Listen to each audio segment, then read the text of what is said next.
¿Te has preguntado por qué tu hijo parece que no te escucha? Le dijiste recoge tu cuarto y pasan 10 minutos y nada. Lo repites, pasan otros 10 minutos y nada. A la tercera vez ya estás levantando la voz y te mira como si apenas en ese momento hubiera registrado que existías o que le acabas de decir. O peor, te mira, asiente con la cabeza y sigue exactamente igual. Y ya te estarás preguntando, ¿y si es sordo? ¿Y si es rebelde? ¿Si deliberadamente te ignora, te está retando?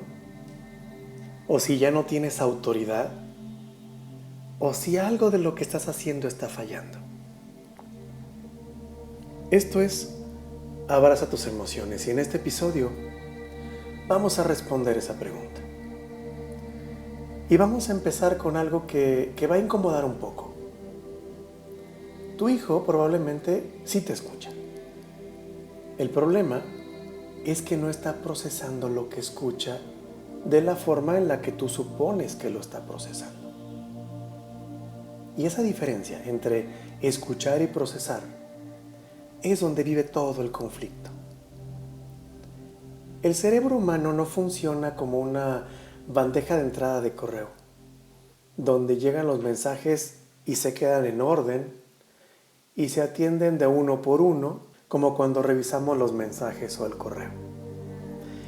El cerebro de un niño en edad escolar, por ejemplo, está constantemente priorizando estímulos. Y la prioridad no la decide la lógica, tampoco la decide la jerarquía familiar, la decide su sistema nervioso, según lo que percibe en ese momento como más urgente, más interesante o más relevante para tu hijo. Ya te empieza a hacer sentido más o menos. Cuando tu hijo está en medio de un videojuego, o de una conversación imaginaria, o de un dibujo, de cualquier cosa que sostenga su imaginación y su atención, en ese momento está completamente ocupado. Y tú que le hablas desde el otro cuarto, o de paso, o mientras tú mismo estás haciendo otra cosa, lo que llega a su cerebro no es una instrucción, realmente es como un ruido de fondo. Y no porque no le importe, sí le importa lo que dices, pero su sistema de atención en ese momento no tiene un canal disponible para recibir esas instrucciones que le estás dando. Eso tiene un nombre, no es que tu hijo esté mal, no es que tu hijo esté sordo o sea rebelde. Se llama atención selectiva. Y en los niños es un mecanismo evolutivo completamente normal. El cerebro aprende a filtrar lo que considera que no es urgente para poder concentrarse en lo que sí lo es. Pero el problema es que lo que tú consideras urgente para el sistema nervioso de tu hijo no lo es. Y son cosas completamente diferentes. Ahora vamos a hablar de lo que probablemente ya intentaste. Porque seguramente ya intentaste repetirlo más veces. ¿Y qué crees? No funcionó, ¿verdad? O funcionó cuando ya le subiste el volumen a tu voz, lo que te obligó a llegar a un nivel de intensidad que ninguno de los dos quería. O tal vez has intentado explicar las consecuencias. A veces funciona y a veces no. Y cuando no funciona, no entiendes por qué, si la lógica es perfectamente clara. O tal vez has intentado el castigo y te funciona a corto plazo, pero genera un resentimiento a mediano plazo. Y tal vez ya llegaste a ese momento en que ya no sabes si el problema es él o eres tú o es la relación que tienen o algo más está pasando. Y lo que generalmente no se intenta, porque va en contra del instinto paternal o maternal, es cambiar la forma en la que se da esa instrucción antes de cambiar la consecuencia de no cumplirla. Y ahí es donde está la solución, porque el cerebro necesita 3 condiciones. 3 condiciones para recibir una instrucción y procesarla como tal. contacto, contexto y claridad.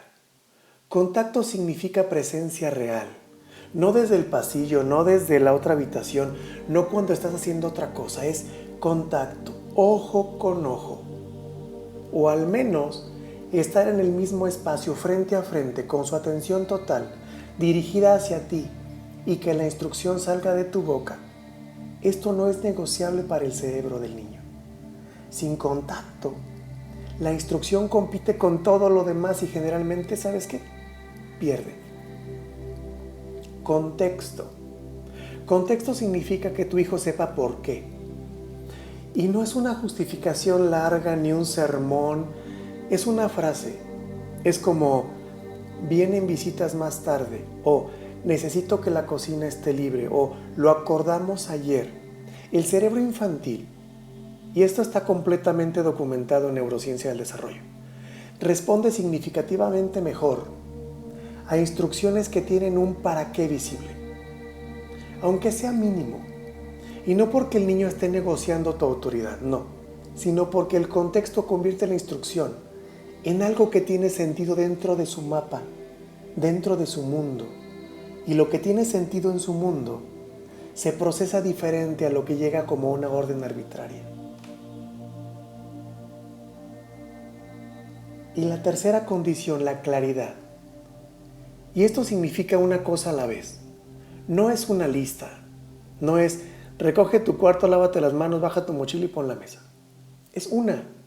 El cerebro infantil procesa secuencialmente y se colapsa muchas veces ante listas de instrucciones. Lo único que vas a conseguir es parálisis. ¿Y qué crees?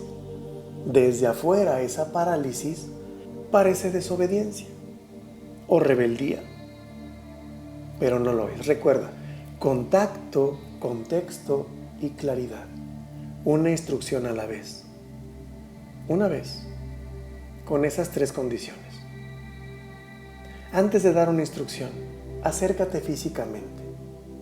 Espera que te mire. Di su nombre, solo su nombre, o como tú le dices, y espera que te responda. Y cuando responda, da la instrucción, una sola, y le das tiempo real para procesarla y actuar. No 10 segundos, no. El tiempo real. Esto no es ceder autoridad. Es usar el lenguaje que el cerebro nervioso de tu hijo puede entender.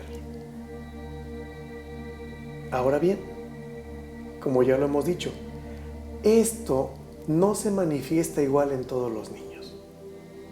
Hay niños cuya atención es naturalmente más difícil de interrumpir.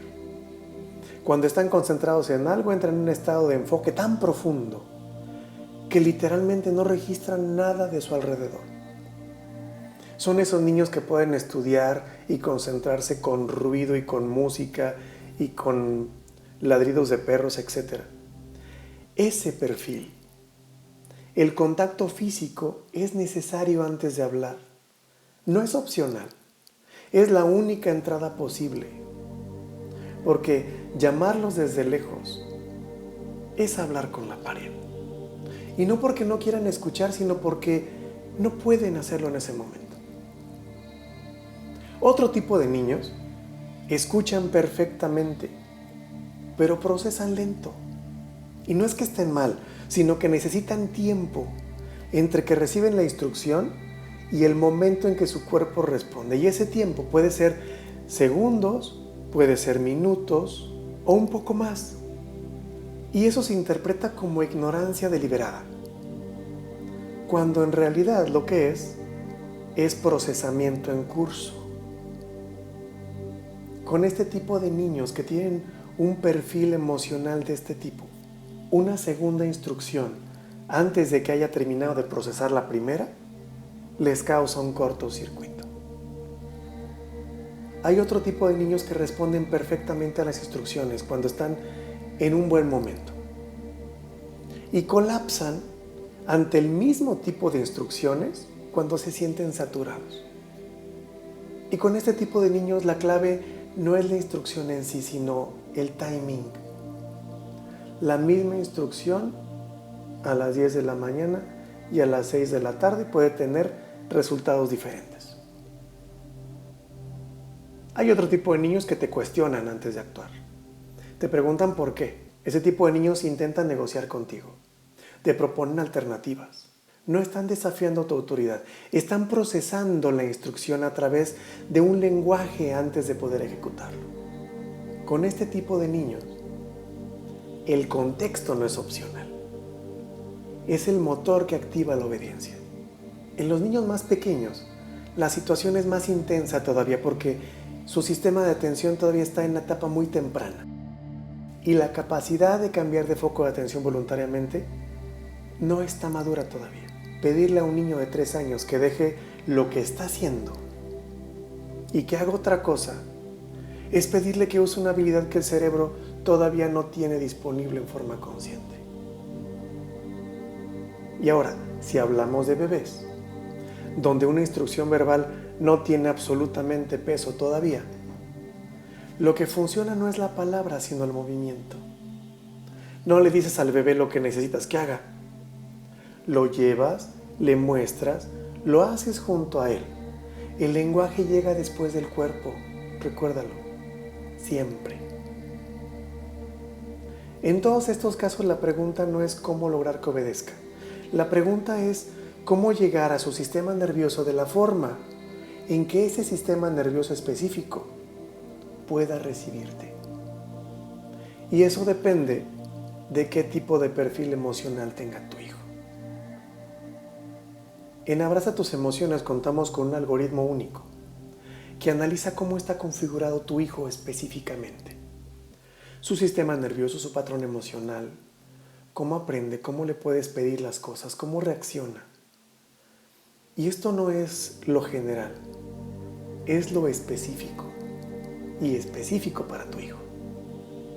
Y ese lo encuentras en abrazatusemociones.org/manual. Ha sido un gusto compartir estos temas contigo. Esto es Abraza tus emociones. Nos vemos en el siguiente episodio.